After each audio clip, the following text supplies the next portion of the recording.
예수님은 평화의 왕으로 오셨고요. 복음, 기쁨의 시작이라고 했습니다.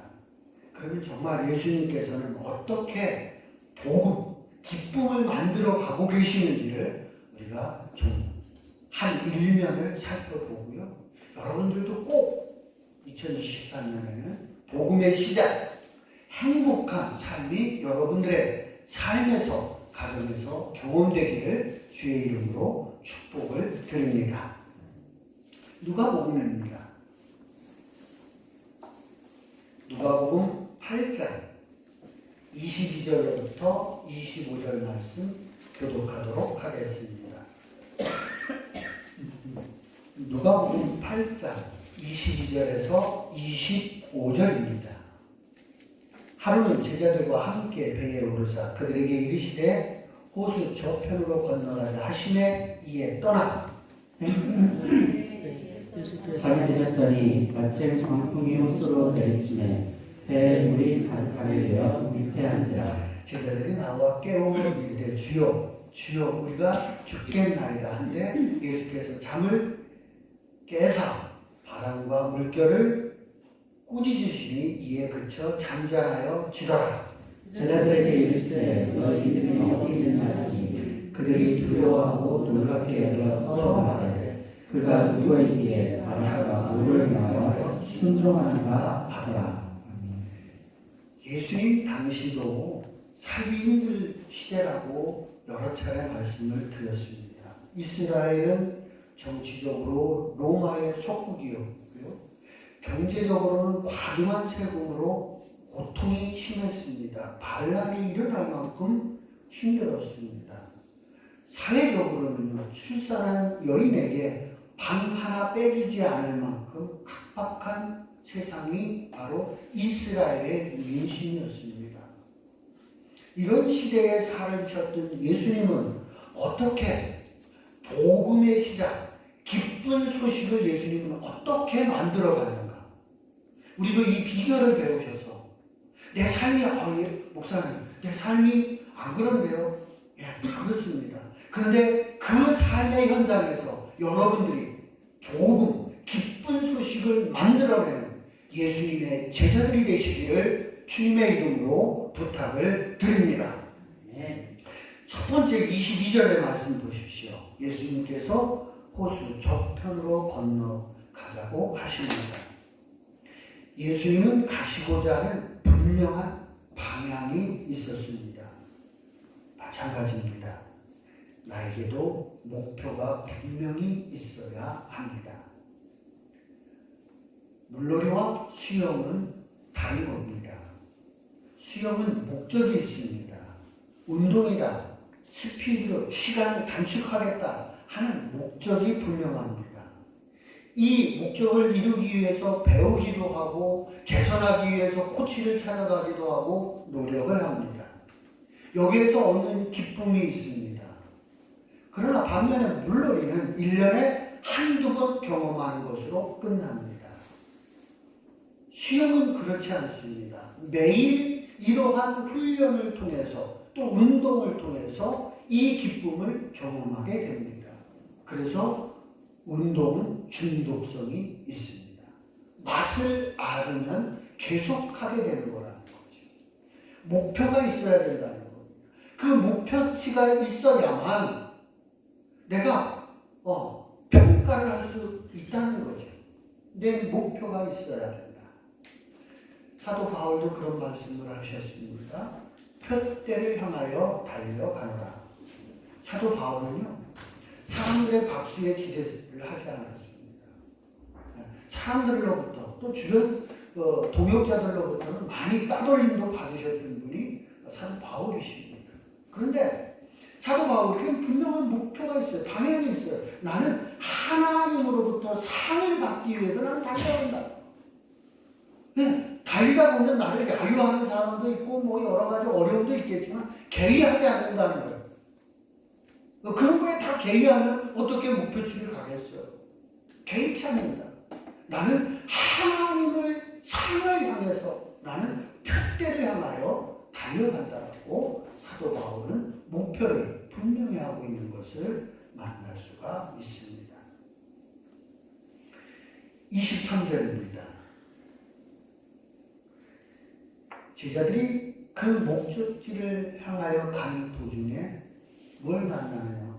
광풍을 만나는 것을 봅니다.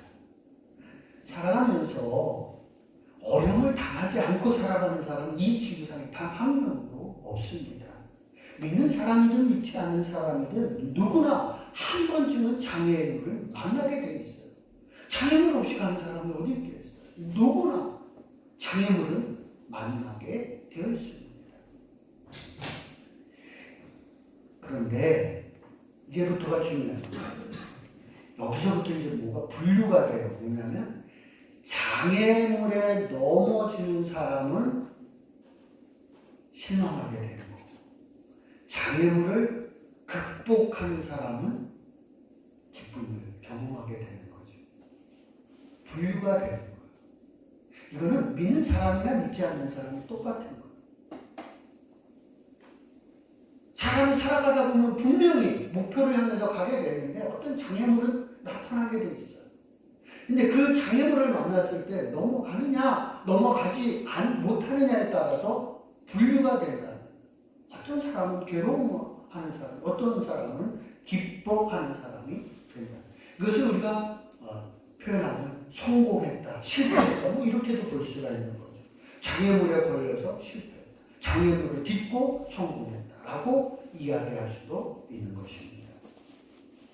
제자들은 이제 광풍이라는 장애물을 만나게 되었습니다. 어떻게 극복하는지를 이제 잘 보시고 여러분들도 이러한 방법을 통해서 장애물을 극복하고 목표를 이루는 제자들이 되시기를 주의 이름으로 부탁을 드립니다. 24절입니다. 제자들이 나와 깨워 이르되 주여 주여 우리가 죽겠나이다. 예수님을 흔들어 깨우는 것을 봅니다. 제자들 중에 상당수가 어부 출신입니다. 자신들의 경험으로 해결해 보려고 했었을 겁니다. 노력했겠죠. 근데 해결할 수 못했습니다. 그리고 예수님께 와서 제자들이 예수님을 깨웁니다. 예수님 좀 도와주십시오. 우리가 여차 잘못하면 죽게 생겼습니다. 도와주십시오. 라고 예수님에게 요청을 하고 있습니다. 요청하는 제자들은 예수님께서 꾸짖는 모습을 보게 됩니다. 그 꾸짖음이라는 게 뭐냐면은, 야, 너희들 왜 그렇게 고생했어? 너희들 고생하지 않는 방법도 있는데 너희들 아직 그 고생하지 않는 방법을 모른다는 거예요. 우리가 예수를 믿으면서 고생하지 않을 방법이 우리에게 있는데 우리가 쌩 고생할 때가 있다는 거예요. 지금 제자들은 그렇게 해서 꾸짖는 거예요. 너희들이 고생하지 않을 방법이 있는데 왜 이렇게 고생해? 누구를 깨웠으면 되는 거예요? 예수님을 깨우면 되는 거예요. 지금 예수님을 계속 따라다니면서 봤어요. 예수님께서 병자를 고치고 보리떡 5개와 물고기 2마리로 사람들에게 먹을 것을 제공하고 하는 것을 다 봤는데, 예수님은 그러시는 분이지만 이 부분에 대해서는 해결의 실마리가 예수님에게 있을 거라고는 기대치 않았다는 거예요. 남의 일로 생각하는 거예요. 나하고 상관없는 일로. 왜 너희들은 맨날 그렇게 이분법적으로 나에게 요청을 했어야지.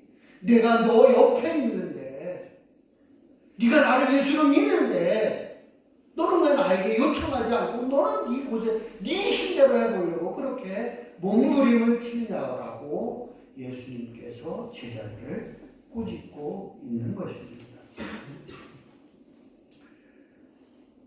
예수님과 동행을 하면서도, 예수님과 같이 있으면서도 예수님께 도움을 요청하는 것을 잃어버린 제자들, 찾지 못하는 제자들을 예수님께서는 꾸짖고 있는 것을 보게 됩니다.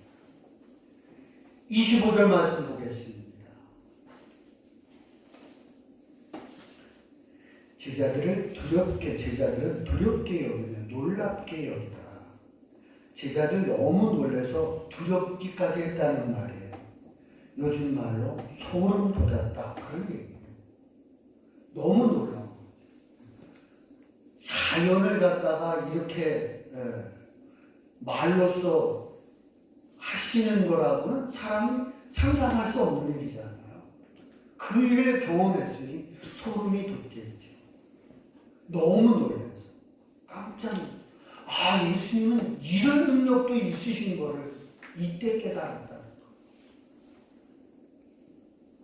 하나님의 아들인 거는 아직 멀었어요. 단계가 다음 단계에 계셔도 자연을 제압하실 수 있는, 자연을 순종케 하실 수 있는 것을 이때 깨달았다.